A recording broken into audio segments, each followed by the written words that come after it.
Shalom, shalom lekulan. Esse vídeo ele é referente ao Sium que ocorreu hoje mais cedo na Beit Yaakov, referente ao Sium do Maseret Nedarim, com muita desiata de Shmaya e Bezrat Hashem, com Simcha e Ahavá. Amanhã começamos a estudar o Maseret Nazir.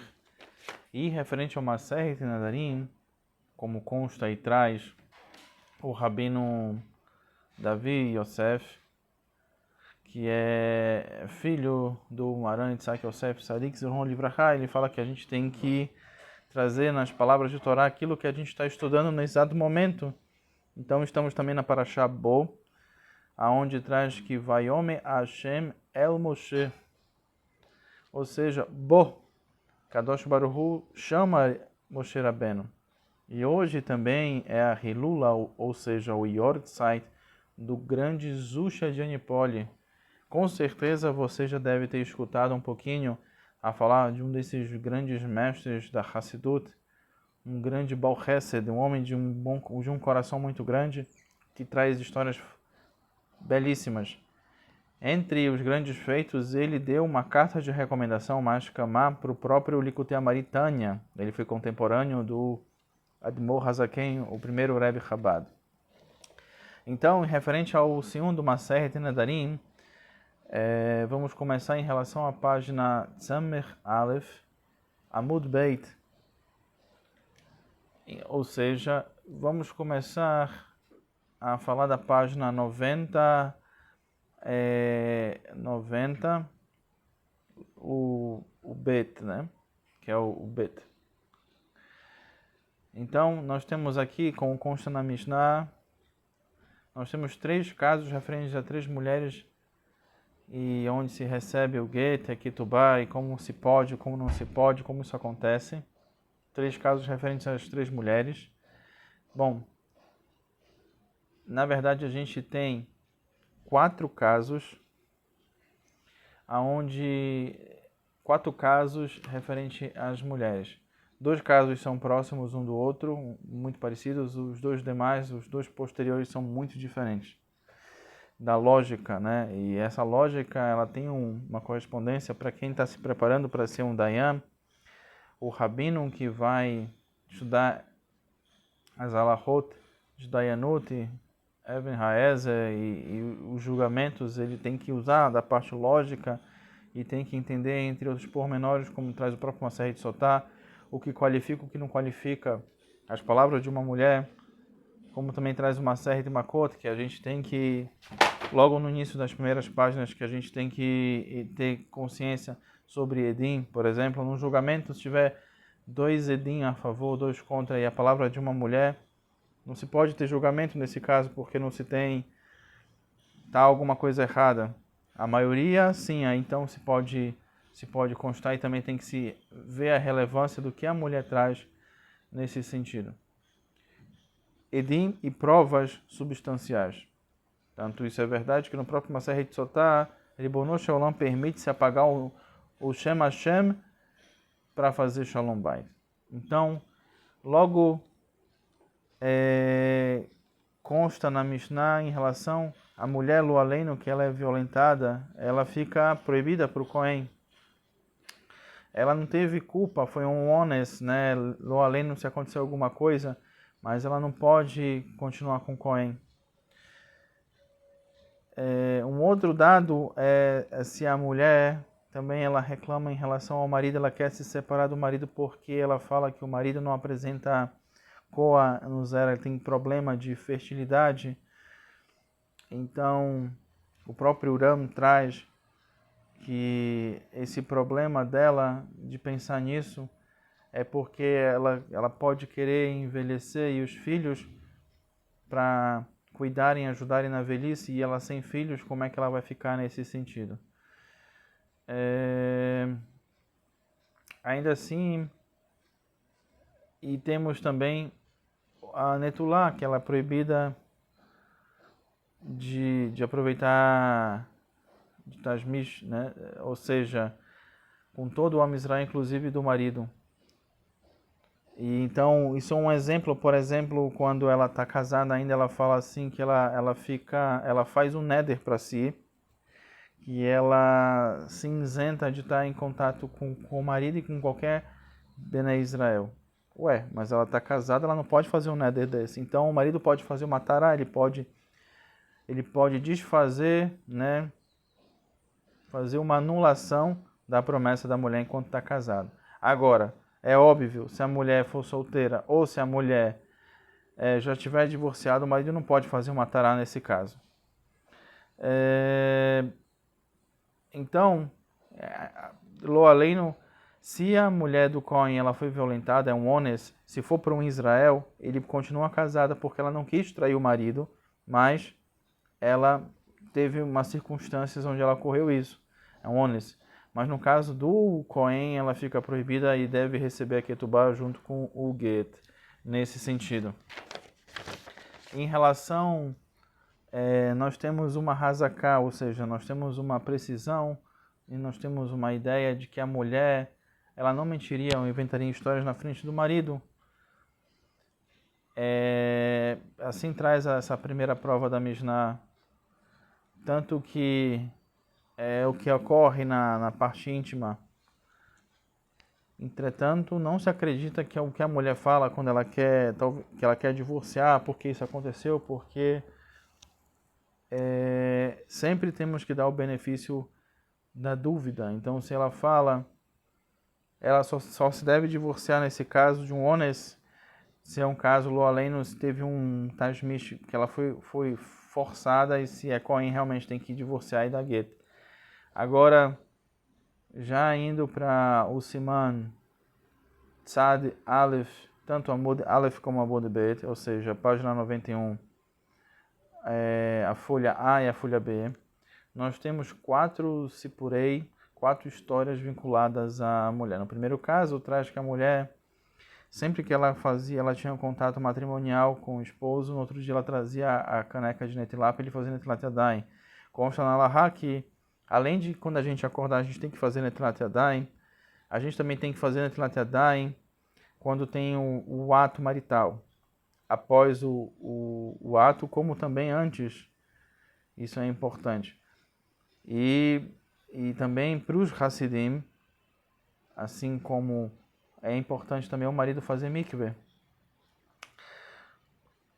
Entretanto, a mulher sempre trouxe, e o marido estranhou porque na noite, no primeiro Sipur, ele não fez Tashmish, não teve um contato marital com a mulher, ela trouxe a Netilá.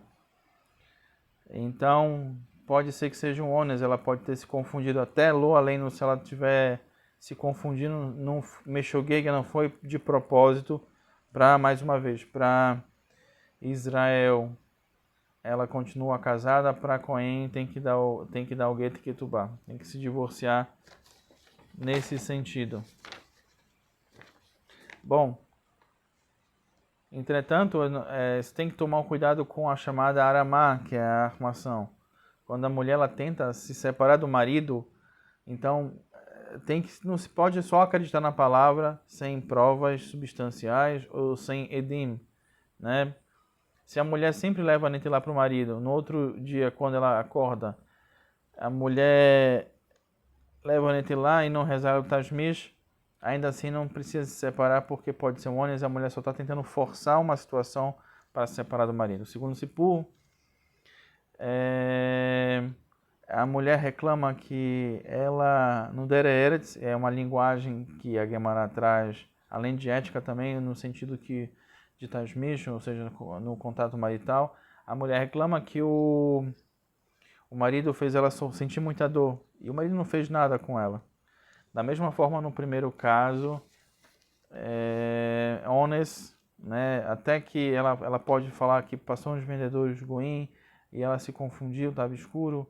Lo aleno também se julga para o bem. Nesse caso, tem honest, né? Ela pode estar falando isso para poder se separar.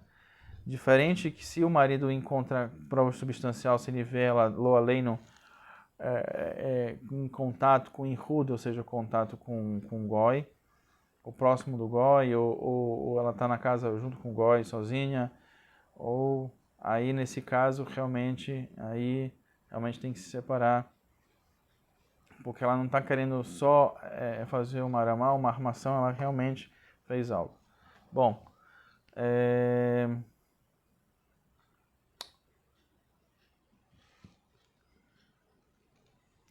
isso tudo porque muitas vezes a mulher ela pode estar mentindo para poder casar com outro. Isso também, o oposto é o inverso em relação ao marido. Então também como traz a própria Mishnah no Sadir, ou seja, na página 90, na Mishnah, na página 90, mais uma vez retificando que se ela tivesse feito até para Meshogeg, sem querer, ela estaria apta para um Israel, honest, não para um Cohen. O Hidush do Pichei Teshuvah é que se ela achava que era um marido, honest. E de onde a gente aprende isso? A gente aprende isso do próprio Megillat Esther, também de uma certa Megillah. O Shut Yaakov traz desse honest quando Esther, a rainha Esther, teve contato, né, fez Tashmish com o rei Ahasverosh, que era Goi. Então, nesse caso é um caso de sofrimento, né? Um caso de sofrimento. Até lo além, esse é um caso, por exemplo, de também que se a mulher foi forçada, aí mais uma vez a gente fala que é ones para Israel, ela pode continuar casada para Cohen, ela tem que receber o gueto, se divorciar é ketubá. Agora, os dois casos finais no Daf, nós temos o elemento que a Isha, um homem, né? Um homem se esconde na casa da Isha. E quando o marido chega, ele foge. E qual é a ideia disso? A ideia é que a mulher continua apta para o marido, não precisa se separar.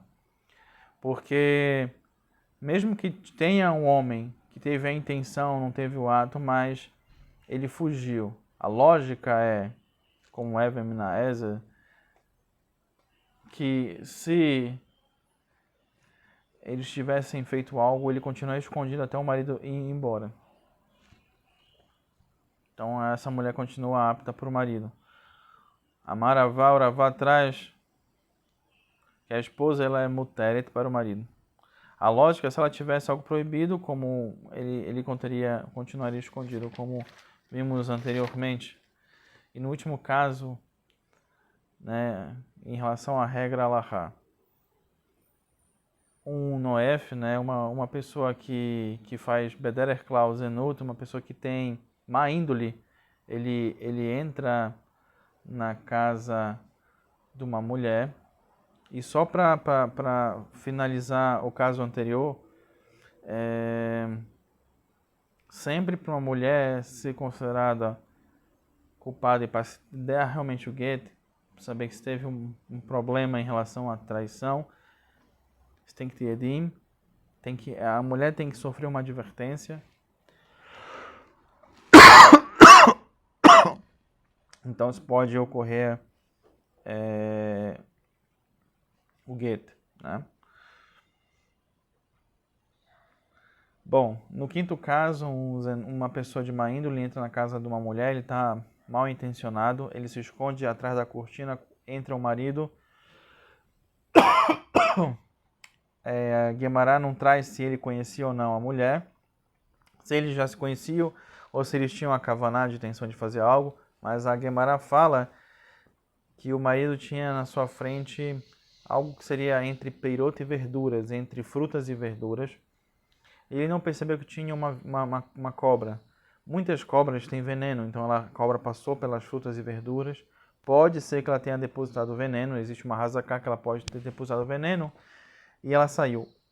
O Noef, ou seja, a pessoa de má índole, viu isso escondido atrás da cortina. O que ele fez? Ele avisou o marido, não coma, porque pode ter veneno. O que a gente vê nesse caso? Nesse caso, a mulher está isenta de ser julgada, ela continua apta para continuar casada com o marido, inclusive para Cohen, porque não se viu nenhum ato E por mais que tivesse uma pessoa dentro da casa da mulher, eles não fizeram nada e ele avisou o marido nesse caso, né? Ela continua, assim como traz orava, amarava, permitida para o marido. Ainda que o Uran traga em nome do Shlomo HaMelech, em Mishlei, que fala que as águas roubadas são as mais saborosas. O que consiste nisso? Existe uma outra lógica que fala que o Noef ele avisou o marido porque se ela é casada, ela é proibida, para ele as águas roubadas são mais saborosas. Ele teria mais interesse em fazer lo além não haverá com a mulher, ou seja, a transgressão, ela casada. Além do fato dele estar provendo de mesonoto, provendo de sustento para ela. Entretanto, poderamos, e a lógica final fica realmente que ele, o Noef, ou seja, uma pessoa de má índole, está isenta porque ele se expôs e chamou a atenção para o marido para tomar cuidado com as verduras e peirota. Então, dessa forma, com muita desiata de Ismaia, terminamos o Maseret Nedarim, um Maseret extremamente rico, que consta para nós, além dos neders, aquilo que pode ser feito em relação a aceitar para si um neder, daí vem a expressão bli neder, sem promessas, aceitar uma promessa. Vimos no decorrer dos dapim, das páginas, o contato, por exemplo, de Moshe Rabbeinu, quando ele cita o caso, o que traz uma pessoa quando ela é considerada morta. Em um dos fatores é quando ela não tem dinheiro, porque uma pessoa sem dinheiro, uma pessoa sem filhos, uma pessoa cega, uma pessoa com metzorá, com lepra, isso logo no início do Maseret, na página Het, ela é considerada como tivesse morta. A importância de ter filhos, a importância de Estataró, de tomar cuidado com a Metzorá. A Metzorá também é uma relação com a Lashon Hará. E da mesma forma, o contato do pobre. Tem duas pobrezas, assim traz os nossos mestres, a pobreza material e a pobreza de espírito. Temos que, para que isso não ocorra, é só estudar a Torá e seguir o caminho com muita retidão e eretz. E nós temos também um contato, aí tem uma discussão se o surdo e o cego também são considerados como mortos nesse caso. Bom, eles podem fazer tanto brachot, como também podem casar, etc., ter filhos. Mas teve um caso que dois israelitas viram Moshe Rabbeinu, acusaram ele, e Moshe Rabbeinu não viu quando matou os egípcios, porque Moshe Rabbeinu considerava ele como morto, já que eles eram pessoas muito pobres.